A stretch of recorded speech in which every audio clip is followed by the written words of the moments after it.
Hi hello friends, ಇವತ್ತು ನಾವು ಮೈಸೂರಿಗೆ ಹೋಗ್ತಾ ಇದ್ವಿ ಫ್ರೆಂಡ್ಸ್. ಮೈಸೂರಿಗೆ ಹೋಗೋಣ ಅಂತ ಪ್ಲ್ಯಾನ್ ಮಾಡಿದ್ವಿ. ಯಾಕಂದರೆ ನಮ್ಮ ಹಸ್ಬೆಂಡ್ರು ಹೋಗೋಣ ಅಂತ ಹೇಳಿದ್ರು, ಡಿಸೈಡ್ ಮಾಡಿದ್ರು, ಹೊರಟ್ವಿ. 8:30ಗೆ ಪ್ಲ್ಯಾನ್ ಮಾಡಿದ್ದು. 9:30 ಎಲ್ಲ ರೆಡಿಯಾಗಿ ಫ್ರೆಶ್ ಅಪ್ ಆದ್ವಿ, ಹೊರಟಿವಿ ತಿಂಡಿ ತಿಂದ್ಕೊಂಡು.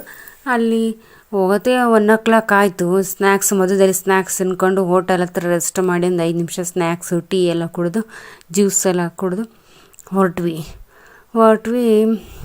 ಅಲ್ಲಿಂದ ನಾವು ಫುಲ್ಲು ಟ್ರಾಫಿಕ್ ಜಾಮು. ಆದರೆ ಬೇರೆ ಇದು ಫುಲ್ಲು ರಶ್ ಅಂದರೆ ರಶ್ಶು. ಕಾರ್ ಪಾರ್ಕಿಂಗಲ್ಲಿ ಏನು ಇಷ್ಟೊಂದು ರಶ್ ಐತಲ್ಲ ಕಾರ್ ಪಾರ್ಕಿಂಗ್ ಅಂತ ನೋಡಿದ್ರೆ ಫುಲ್ಲು ಜಾಮ್ ಆಗಿತ್ತು. ಕಾರ್ ನಿಲ್ಸೋಕ್ಕೆ ಜಾಗಿಲ್ಲ, ಅಷ್ಟು ರಶ್ ಇದೆ. ನಾವು ಸಾಟರ್ಡೆ ಫ್ರೀ ಇರುತ್ತೆ ದೇವಸ್ಥಾನ, ಅಷ್ಟೊಂದು ರಶ್ ಇರಲ್ಲ. ಸಂಡೇ ಆದರೆ ರಶ್ ಇರ್ಬೋದು ಅಂದ್ಕೊಂಡಿದ್ವಿ. ಬಟ್ ಆದರೆ ಫುಲ್ ರಶಲ್ಲಿ ಕಾರ್ ಪಾರ್ಕಿಂಗಲ್ಲಿ ನೋಡಿದಾಗ ಗೊತ್ತಾಯ್ತು ನಮಗೆ. ಒಳಗಡೆ ವೀಡಿಯೋ ಮಾಡೋಕ್ಕೆ ಬಿಡಲ್ಲ, ನಿಮಗೂ ಗೊತ್ತದು. ಫೋಟೋ ತೆಗಿಯೋಕ್ಕೂ ಬಿಡಲ್ಲ. ಅಲ್ಲಿ ಒಳಗಡೆ ಹೋಗಿ ದರ್ಶನ, ಯಾಕಂದರೆ ಸ್ಪೆಷಲ್ ಟಿಕೆಟ್ ತಗೊಂಡು ಹೋದ್ವಿ. ಯಾಕಂದರೆ ಅಷ್ಟು ಫುಲ್ ನಾರ್ಮಲಲ್ಲಿ ಹೋಗೋಕ್ಕೆ ಆಗೋಲ್ಲ, ಫುಲ್ ರಶ್ ಇರೋದ್ರಿಂದ ಸ್ಪೆಷಲ್ ಟಿಕೆಟ್ ತಗೊಂಡು ಹೋಗಿ ದರ್ಶನ ಮಾಡ್ಕೊಂಬಂದ್ವಿ ಫ್ರೆಂಡ್ಸ್. ಲೈಕ್ ಮಾಡಿ, ಸಬ್ಸ್ಕ್ರೈಬ್ ಆಗಿ ಫ್ರೆಂಡ್ಸ್, ಪ್ಲೀಸ್ ಫ್ರೆಂಡ್ಸ್.